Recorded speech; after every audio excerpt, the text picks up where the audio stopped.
ফের চুরি নাদনঘাট থানা এলাকায়। সমুদ্রগড় উত্তর গৌরাঙ্গপাড়া বারোয়ারি দুর্গা উৎসব কমিটির মন্দিরের তালা ভেঙে মন্দিরের ঠাকুরের থাকা বিভিন্ন কাঁসা পিতলের জিনিস বাসনপত্র নিয়ে চলে যায় চোরেরা। গতকাল গভীর রাত্রে এই ঘটনাকে ঘিরে চাঞ্চল্য ছড়িয়েছে এলাকায়। এদিন রবিবার সকালে মন্দিরের স্থানীয় বাসিন্দাদের বিষয়টি নজরে আসে। মন্দিরে থাকা ঘণ্টা, ঠাকুরের পুজোর সময় ব্যবহৃত বিভিন্ন কাঁসা পিতলের জিনিস নিয়ে চলে যায় চোরেরা। রবিবার বেলা 9টা নাগাদ স্থানীয় এক বাসিন্দা তিনি জানান, এক ভক্ত মন্দিরে সকালে এসে বিষয়টি প্রথমে তার নজরে আসে। এরপর থানা পুলিশকে খবর দেওয়া হলে পুলিশ এসে বিষয়টি দেখে। ভাঙা তালাগুলো নিয়ে গেছে।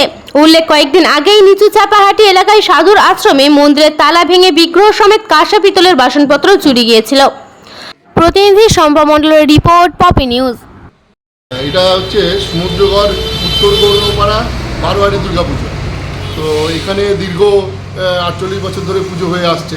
তো আমাদের এই পুজোর যত সমস্ত গয়নাগাটি সেগুলো না, এমনি অ্যাকচুয়ালি পুজোর যত সামগ্রী আসবাবপত্র বলতে আপনার কাঁসা পেতলের যত সমস্ত জিনিস ছিল, কালকে রাত্রিরে, এখন কটা নাগাদ হয়েছে তো আমরা জানি না কিছু, কাল রাত্রিরে আজকে আমরা সকালে উঠে ঘুম থেকে উঠে একজন ঘন্টা বাজাতে এসে দেখে ঘন্টার দড়ি ছেঁড়া। তারপরে সে দেখে যে বাইরের গেটের, মন্দিরের গেটের তালা ভাঙা। তার ভেতরে ঢুকে দেখে মন্দিরের ভেতরে যে টিনের বাক্স আছে, তার ভেতরে যে সমস্ত গয়নাকাটি আছে, এই যে সমস্ত আসবাবপত্র আছে কাঁসা পিতলের, সেইগুলো কোনো কিছু নেই, সমস্ত কিছু নিয়ে চলে গেছে। তাও আনুমানিক লক্ষাধিক টাকা, তো লক্ষাধিক টাকার জিনিস তো হবেই। আচ্ছা, এখানে যে প্রণামী বাক্সটা এসছে, এটা কি হয়ে আছে? অ্যাকচুয়ালি প্রণামী বাক্সটা ইন্টারলক করা আছে, যার জন্য হয়তো প্রণামী বাক্সটা কিছু করতে পারেনি। প্রণামী বাক্সটা যেমন আছে তেমনই রয়েছে। এটা কোন থানা? এটা আমাদের নাদনঘাট থানা। থানা এসেছিল? থানা এসেছিল, আমরা ইনফর্ম করেছিলাম। থানা এসেছিল, থানা এসে দেখে গেছে এবং যে লকগুলো, তালাগুলো ভেঙেছিল সেই তালাগুলো ওরা নিয়ে গেছে। আর আমাদের আশ্বস্ত করেছে যে ওরা চেষ্টা করছে। আমরা থানার উপরে ভরসা করে আছি, দেখি কি হয়। কিন্তু প্রতি রাত্রেই আমাদের এই থানার আন্ডারে মোবাইল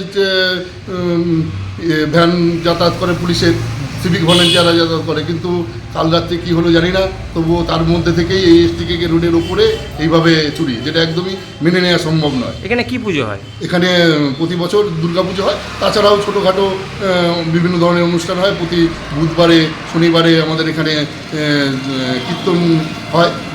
মানে এই চুরিটা হওয়াতে আপনাদের কেমন এখন মনে হচ্ছে? মনের অবস্থা খুবই খারাপ। আমরা এতদিন ধরে, আমাদের দীর্ঘদিন ধরে পুজো হয়ে আসছে, সেখানে আমাদের একটা আবেগ জড়িয়ে রয়েছে। সেইভাবে যে চুরি হয়ে যাবে এটা আমরা তো কল্পনাতেও করতে পারিনি।